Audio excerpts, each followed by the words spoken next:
সবাই কেমন আছো? আশা করি ভালোই আছো। আমিও খুবই ভালো আছি। বন্ধুরা, আজকে তোমাদের বানিয়ে দেখাবো ডিগির মাছ দিয়ে কম তেল মশলায় মাছ রেসিপি। তোমরা সবাই একটি লাইক ও একটি সুন্দর কমেন্ট করে পুরো রেসিপিটি একদম স্কিপ না করে দেখতে থাকো। আশা করি তোমাদের খুবই ভালো লাগবে। মা দিঘি থেকে এই একটা মাছই পেয়েছে, রুই মাছ, তাই ভাবলাম এই মাছটা দিয়ে আজকে তোমাদের রেসিপি শেয়ার করি। এবার মাছটা কেটে নেব, তোমরা সবাই দেখতে থাকো। আজকে মাই রান্না করবে, আমি শুধু ভিডিও করব। মা এখানে মাছ কেটে নিয়ে জল দিয়ে একদম পরিষ্কার করে ধুয়ে নিয়েছে।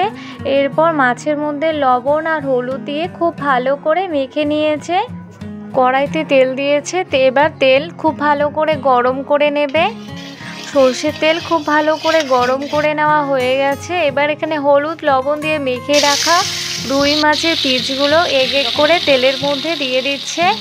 তোমরা যারা এখনও পর্যন্ত আমার চ্যানেলটিকে সাবস্ক্রাইব করোনি, চ্যানেলটিকে সাবস্ক্রাইব করে বেল আইকনটি ক্লিক করে পাশে থেকো। এবার মিডিয়াম টু হাই আছে খুন্তি দিয়ে রুই মাছের পিসগুলো উল্টে পাল্টে লালচে করে ভেজে নেবে। প্লিজ বন্ধুরা, তোমরা সবাই একদম স্কিপ না করে দেখতে থাকো।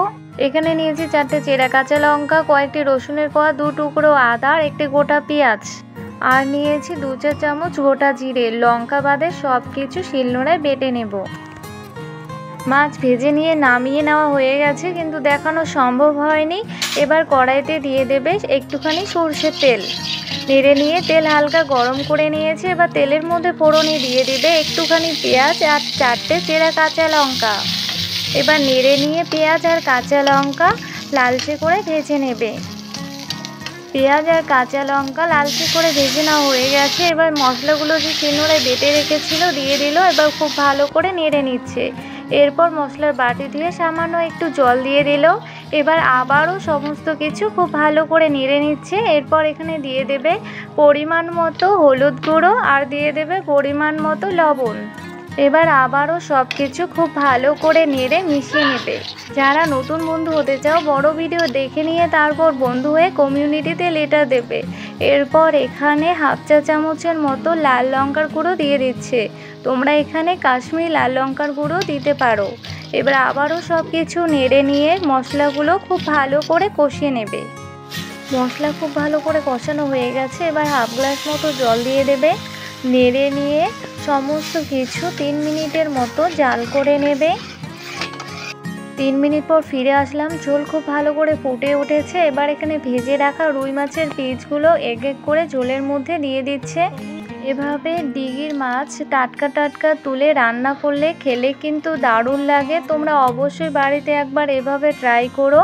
আশা করি তোমাদেরও ভালো লাগবে। এবার 4 মিনিট মতো জাল করে নেবে। বন্ধুরা, 4 মিনিট পর ফিরে আসলাম। মাছ রান্না একদম কমপ্লিট। এভাবে ডিগির টাটকা মাছ তুলে রান্না করলে খেতে কিন্তু অসাধারণ লাগে। জাল অফ করে দিয়েছি। বন্ধুরা, রান্নার ভিডিওটি দেখে যদি তোমাদের ভালো লেগে থাকে তাহলে অবশ্যই ভিডিওটিতে লাইক, কমেন্ট এবং শেয়ার করবে এবং অবশ্যই চ্যানেলটিকে সাবস্ক্রাইব করে বেল আইকনটি ক্লিক করতে ভুলবে না। আজকে এ পর্যন্তই, দেখা হবে পরের ভিডিওতে। বাই বন্ধুরা।